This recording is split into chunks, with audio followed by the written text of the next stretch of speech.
오늘 함께 은혜 받을 말씀은 이사야서 43장 7절의 말씀입니다. 우리 한 구절이니까요. 함께 한번 읽어보시면 좋겠습니다. 23장 7절입니다. 다 같이 읽겠습니다. 시작. 내 이름으로 불려지는 모든 자 곧 내가 내 영광을 위하여 창조한 자를 오게 하라. 그를 내가 지었고 그를 내가 만들었느니라. 아멘. 우리 옆에 분과 인사하겠습니다. 너무 반갑고 사랑하는 분인데 잘 오셨습니다. 축복합니다. 잘 오셨습니다.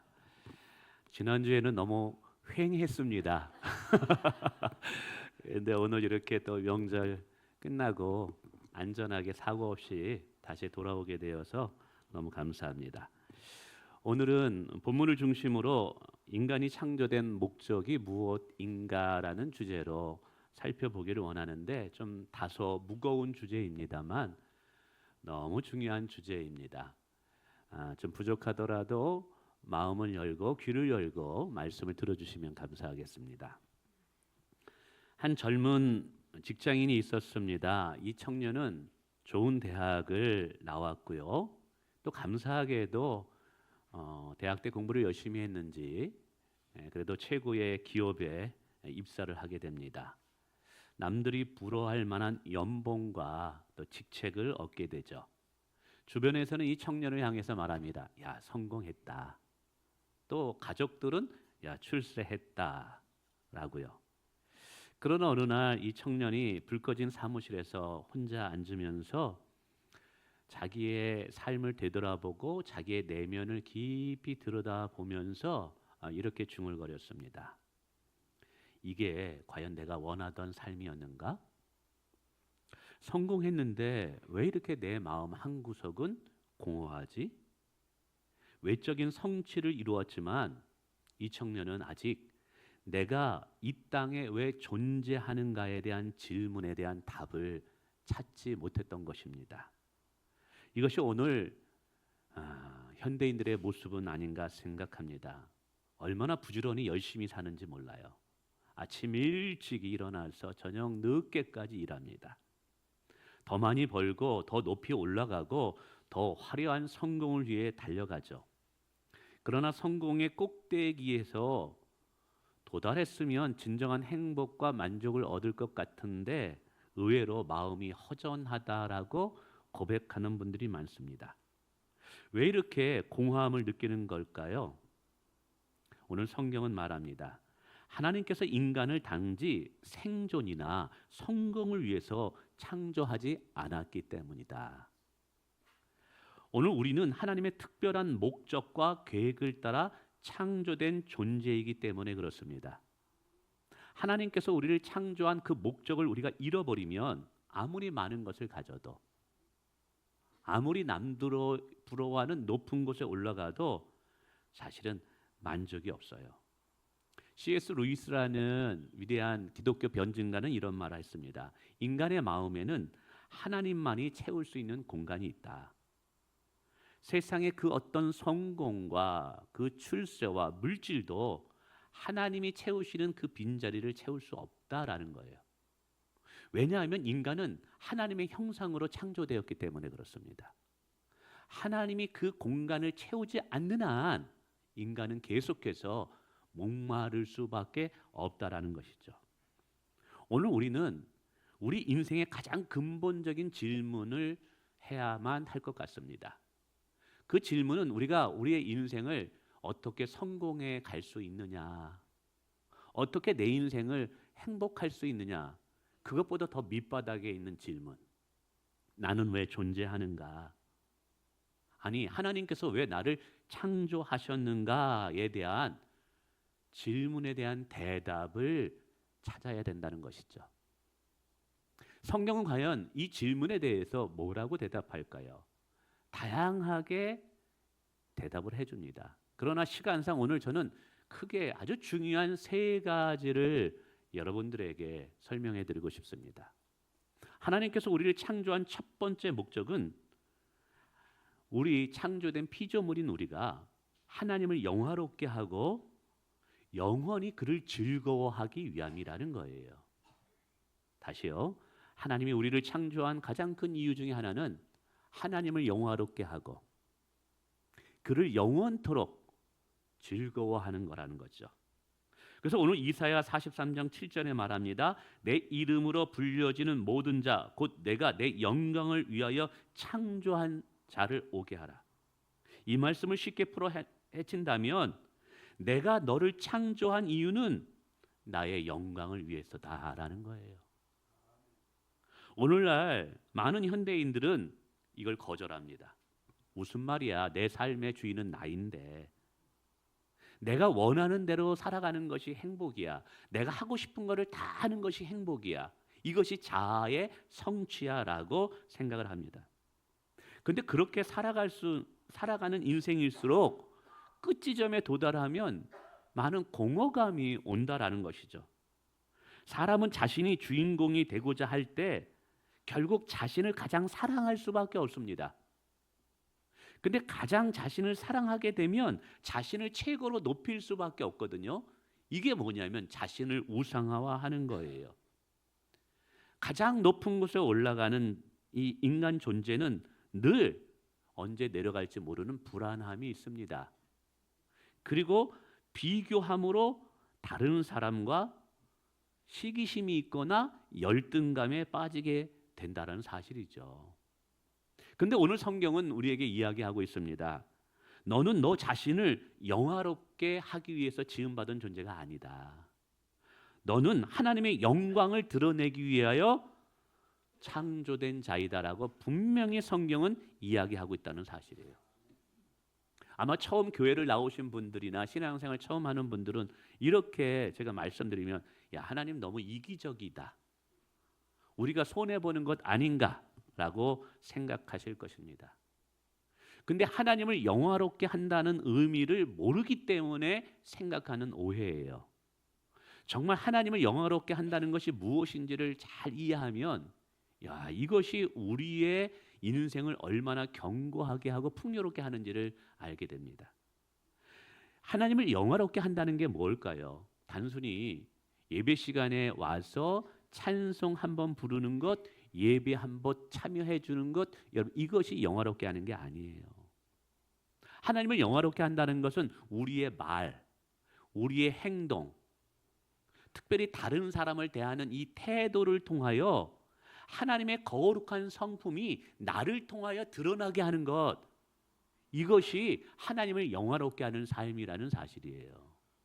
가령 직장에서 정직하게 일하는 게 쉽지 않지만 그래도 정직하게 일한다면 그 사람은 하나님의 정직과 공의와 진실함을 드러내는 하나님을 영화롭게 하는 자예요. 여러분 가정에서 진짜 사랑함으로 배우자를 섬기고 사랑함으로 책임을 다해 자녀들을 잘 양육한다면 그것은 하나님이 사랑임을 보여주는 것을 통하여 하나님을 영화롭게 하는 거예요.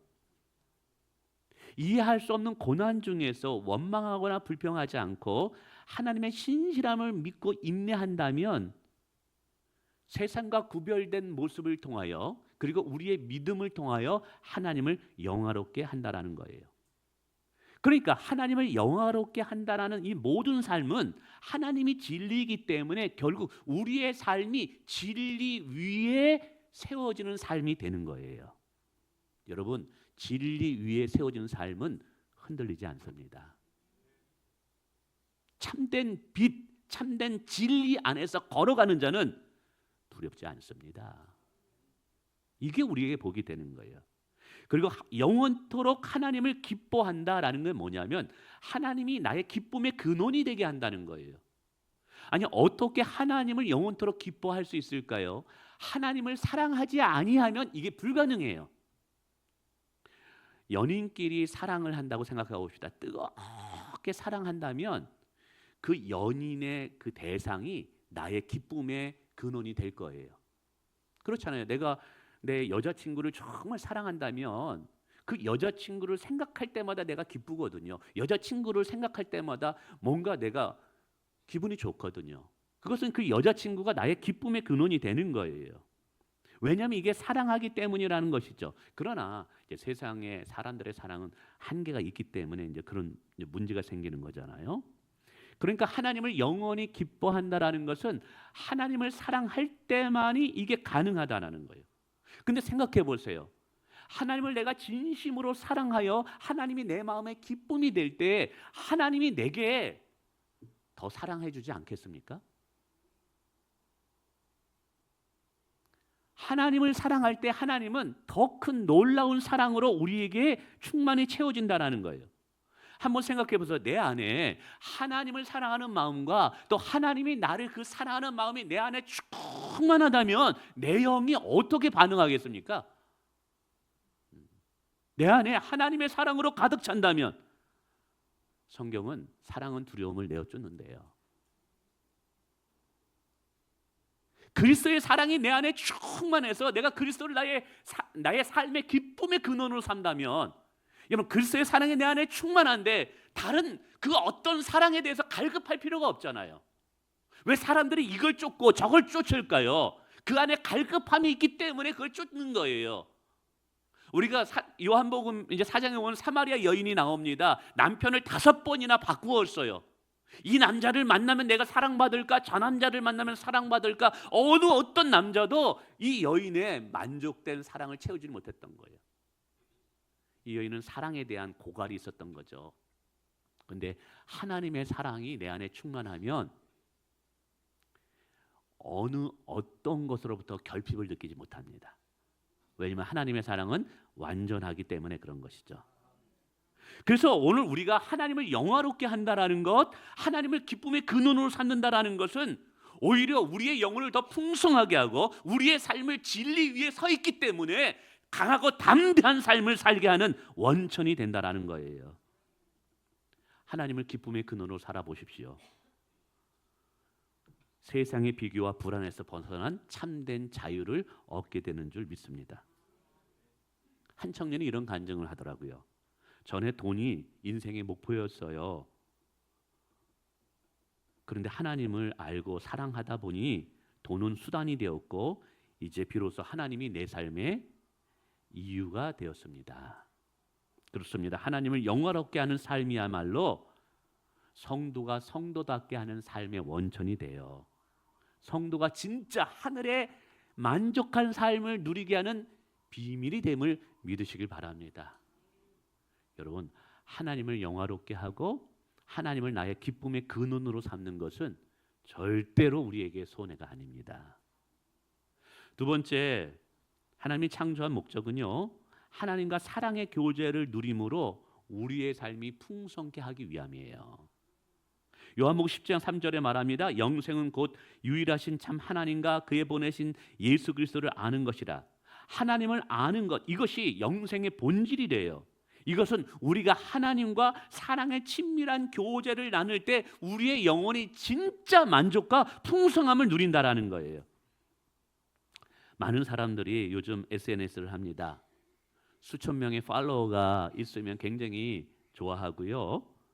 그리고 요즘 뭐 댓글에 달 때 좋아요를 클릭을 해줍니다. 우리 어르신들은 잘 모를 거예요.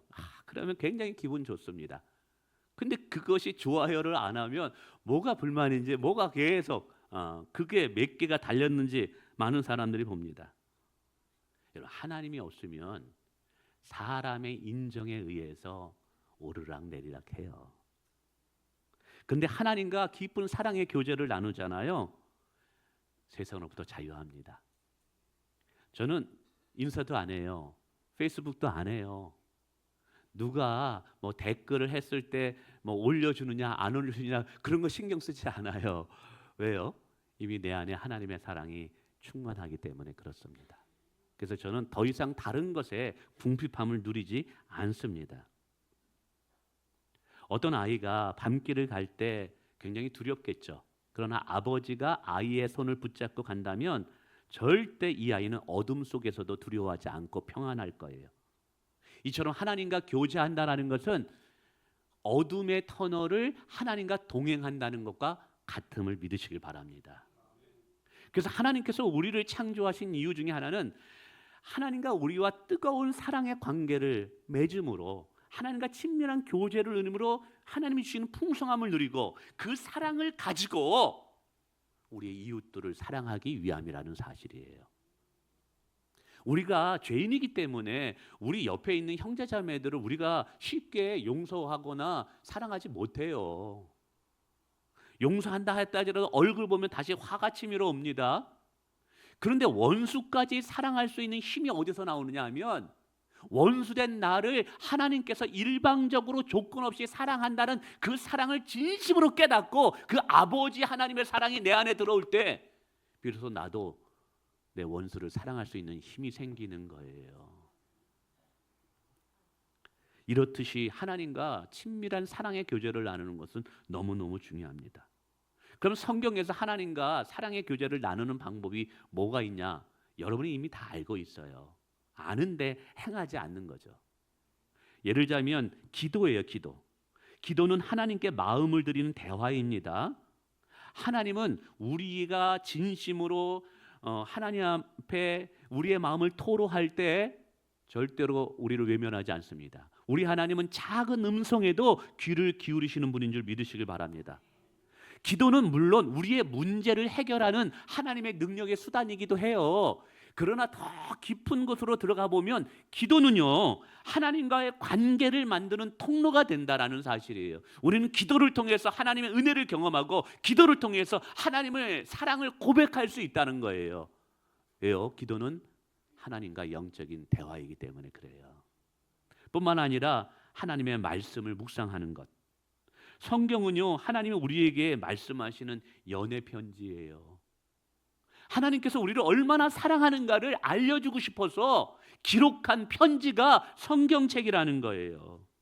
그래서 오늘 우리가 매일 말씀을 묵상하고 성경을 읽을 때 하나님은 우리 앞에서 당신의 길을 비춰준다는 사실이에요. 주의 말씀은 내 발의 등이요 내 길의 빛이 된다라는 거예요. 하나님의 음성을 듣기를 원합니까? 뭐 도리야 오늘 꿈에 나타나서 이런 거 많지 않아요. 이건 일평생에 한두 번 있을까 말까예요. 무엇을 통해서 말씀하시느냐? 성경의 말씀과 그 말씀에 대한 깨달음을 통해서 주시는 줄 믿으시길 바랍니다. 뿐만 아니라 예배예요. 예배는 종교적인 의무로 드려지는 이런 시간이 아니에요. 예배라는 것은 하나님께 사랑을 드리고 하나님으로부터 사랑을 받는 시간이에요. 예배는 사랑의 교환이 이루어지는 시간임을 믿으시길 바랍니다. 그래서 진짜 예배에는 하나님을 사랑하는 마음이 있어야 되는 거예요. 하나님을 사랑하는 마음이 없으면 그냥 땅만 밟고 가는 거예요. 뭐만? 땅만 밟고 가는 거예요. 사람만 만나고 가는 거예요. 여러분, 교회에 사람 만나러 오시면 안 됩니다. 사람은요 썩은 냄새가 나요. 사람은 겉에서 보기에는 멋있어 보이고 양복 입어서 깨끗해 보이지만 더 가까이 보면 볼수록 부패한 것밖에 안 보여요. 교회는 하나님 만나러 오는 거예요. 예수님 만나러 오는 거예요. 예배를 통해서 하나님을 만나시길 바랍니다. 그러면 여러분 인생에 기적이 일어나고요, 생명의 역사가 일어나는 줄 믿습니다. 또 순종이죠. 요한복음 14장 21절에 나를 사랑하는 자는 내 계명을 지키라. 순종은 하나님과의 교제의 마지막 열매예요. 마지막 열매예요. 그래서 우리가 순종을 하게 되면 하나님의 임재 속으로 더 깊이 들어가요. 순종하게 되면 실제로 오늘 역사하시는 하나님을 경험하게 되는 체험적인 신앙을 가지게 된다는 사실이에요. 그러니까 순종하지 않으면 그냥 머리로서만 아는 신앙으로 그쳐요. 하나님이 계시대. 목사님이 오늘 설교한다니까 그런 일이 있대. 다 남들 얘기예요. 근데 그 성경의 이야기가 오늘 나의 이야기가 되고 목사님의 이야기가 나의 이야기가 되려면 우리는 한 걸음 내디뎌 순종까지 가야 돼요. 오늘 성경은 기도를 통하여, 말씀을 묵상을 통하여, 예배를 통하여, 순종을 통하여 하나님과 교제할 수 있다고 말합니다. 하나님과 교제하는 자는 외롭지 않습니다. 세상이 흔들려도 마음은 흔들리지 않게 된다는 사실을 믿으시길 바랍니다. 마지막 세 번째는요, 청지기적 사명을 감당하여 하나님 나라를 세우기 위함이에요. 하나님의 우리를 창조하신 목적은 청지기적 사명을 통해서 하나님 나라를 세우기 위함이다. 성경은 인간을 창조하시고 말씀하십니다. 생육하고 번성하여 땅에 충만하라. 근데 이것은 단순한 명령이 아니라 하나님이 맡겨주신 세상을 책임 있게 다스리라는 부르심의 사명이에요. 이 말은 오늘 우리에게 주어진 재능, 시간, 능력, 물질, 이 모든 것이 하나님께 맡겨주신 것인데 이것을 통하여 하나님의 나라와 뜻을 구하라는 거예요. 여러분, 오늘 우리는 우리의 물질에, 우리의 건강에, 우리 삶의 주인이 아닙니다. 성경은 반드시 우리가 하나님의 청직이라고 말합니다. 달란트 비유에서 이렇게 말씀하셨죠. 주인이 있었는데 종 셋이 있었어요. 멀리 여행을 가면서 한 사람에게는 5달란트를, 한 사람에게는 2달란트를, 한 사람에게는 1달란트를 남겼죠. 주인은 그들의 충성도를 보기를 원했어요. 그리고 돌아왔을 때 5달란트와 2달란트 던 사람들은 최선을 다해서 달란트를 남겼는데 어떤 사람은 5, 어떤 사람 2. 근데 성실하지 않았던 한 사람은 그거를 땅에 묻어두어서 책망을 받게 됩니다. 근데 이 달란트의 비유에서 잘 살펴보면 얼마나 많은 달란트를 남겼느냐에 하나님은 관심이 없어요. 하나님께서 주목한 것은 결과가 아니라 삶을 대하는 태도였다는 사실이에요.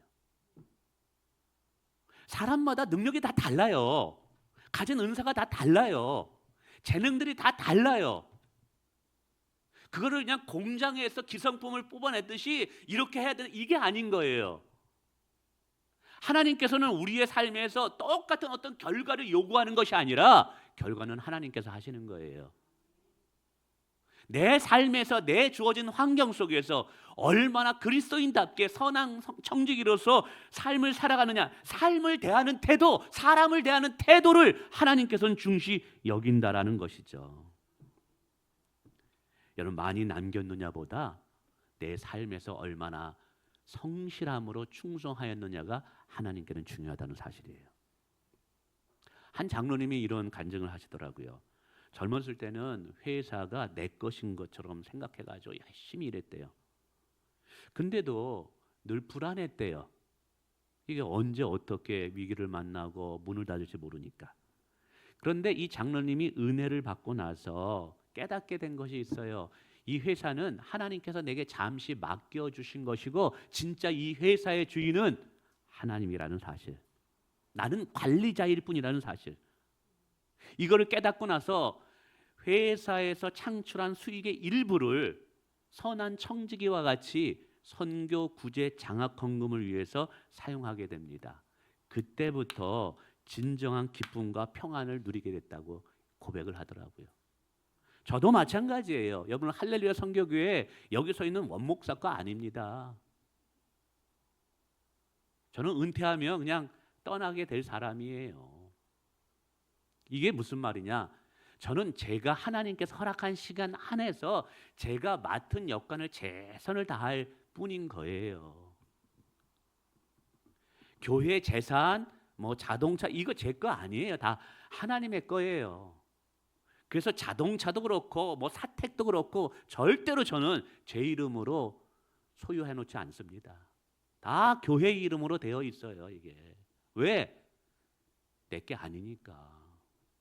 교회는 하나님의 것이니까.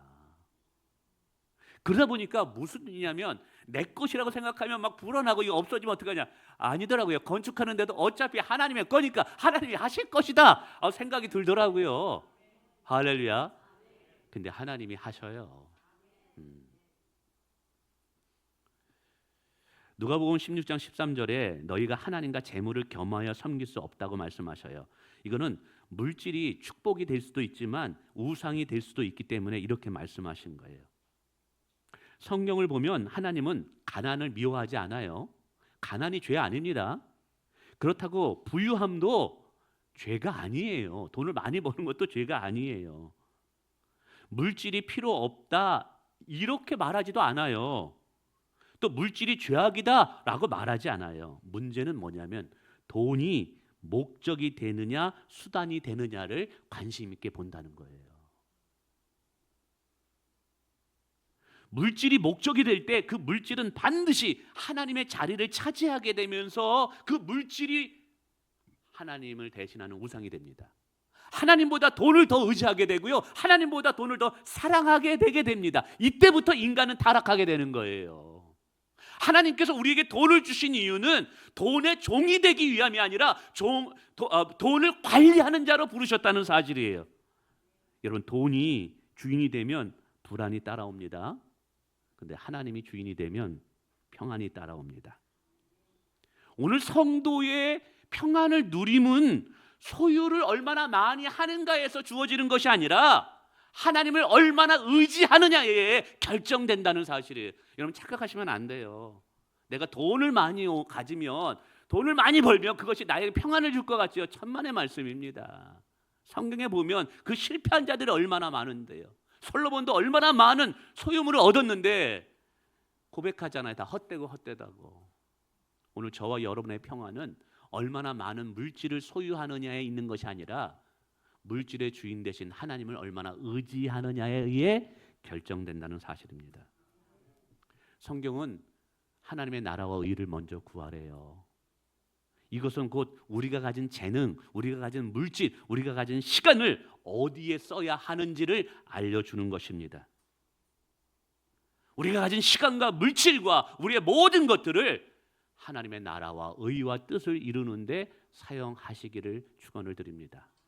그럴 때 우리는 물질의 종이 되는 것이 아니라 하나님의 동역자가 된다는 사실. 할렐루야. 오늘 여러분의 재능은 어디에다 쓰고 계십니까? 하나님께서 복을 주셨는데 그 물질 쓰는 우선순위가 어디입니까? 하나님은 그 모든 것을 통해 하나님의 나라를 세워가기를 원하십니다. 우리가 진짜 청지기다운 삶을 살아갈 때 세상은 하나님의 나라를 보게 될 줄을 믿습니다. 이런 말씀을 맺습니다. 인간의 창조 목적은 단순한 신학적 지식이 아니에요. 이걸 정말 제대로 알고 가슴에 새길 때 우리의 삶의 방향을 결정할 수 있고요, 나의 존재 정체성을 깨달을 수 있고요, 내 행복이 어디서 오는지 내 삶의 선택과 방향을 올바로 잡을 수 있다라는 거예요. 헤르만 바빙크라는 신학자는 이렇게 말합니다. 인간은 오직 예수 그리스도 안에서만이 자신이 왜 창조되었는지를 이해할 수 있다.